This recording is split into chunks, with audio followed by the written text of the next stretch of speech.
One peaceful morning, as the birds sang their first songs of the day, the Buddha sat in quiet meditation under a Bodhi tree, surrounded by his disciples. The air was still, filled with a sense of profound calm. Suddenly, a man emerged from the shadows, his face etched with a lifetime of searching. He was a devout follower of Lord Rama, a man who had dedicated his entire existence to worship. He had built temples, chanted countless prayers, and devoted himself to spreading the name of his God. Yet despite all his efforts, a storm of doubt raged within him. After so many years of unwavering faith, he felt he hadn't found the ultimate truth he so desperately sought. He approached the Buddha, his voice a mere whisper, heavy with the weight of his internal conflict. "O Tathagata," he began, "I have come to you for an honest answer. Please, tell me truly, is there a God?" The Buddha looked not at the man's words, but deep into his heart, seeing the prison his belief had become. He replied gently, with immense compassion, "No, my friend, there is no God."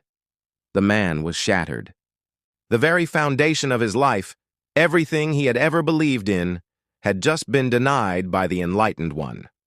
With a heart heavier than he had ever known, he bowed low and walked away, the world he knew now in pieces. As dusk began to settle, painting the sky in shades of gold and orange, another man arrived. This one was different. He was a staunch atheist, proud and confident in his disbelief. He had spent his life engaged in debates, writing books, and passionately arguing that the concept of God was nothing more than a human invention. But now, in the twilight of his years, a tiny crack had appeared in his fortress of certainty. A nagging question haunted his quiet moments. What if I was wrong all this time? He bowed before the Buddha, his intellectual pride humbled by the fear of the unknown, and asked the very same question: "Is there God?"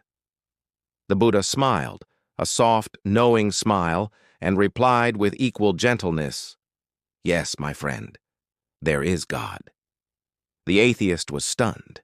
These simple words shook the very core of his lifelong convictions. He bowed deeply, his mind reeling, and walked away in profound silence.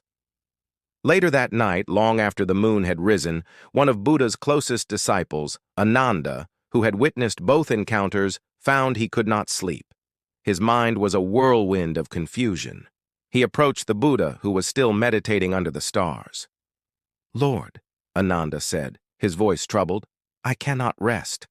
This morning, you told a devout man that there is no God.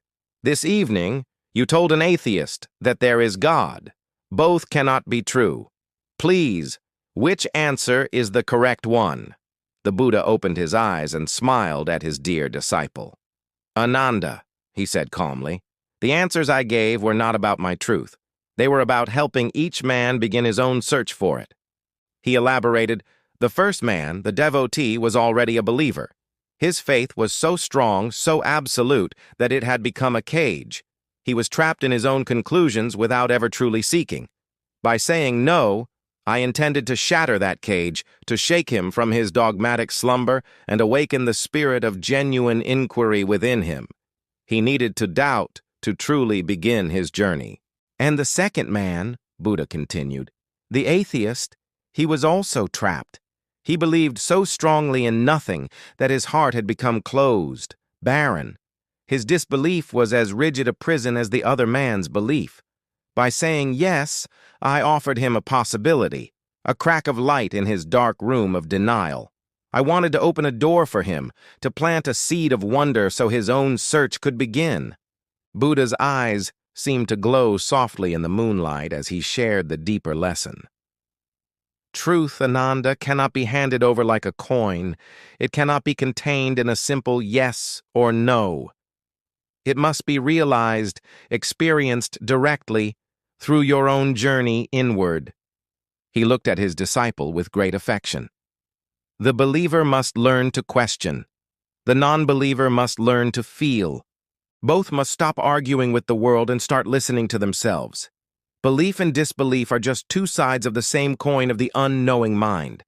Only by going beyond both, by understanding yourself, will you discover what truly is. Ananda bowed, a wave of understanding washing over him. Then what should I do, Lord, to find this truth? The Buddha's reply was simple and profound. Just keep meditating, and you will arrive.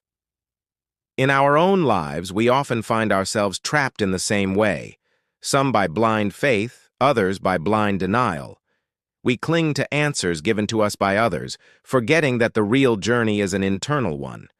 This story isn't just about God. It's a powerful reminder that the most profound truths are not found in words, scriptures, or arguments.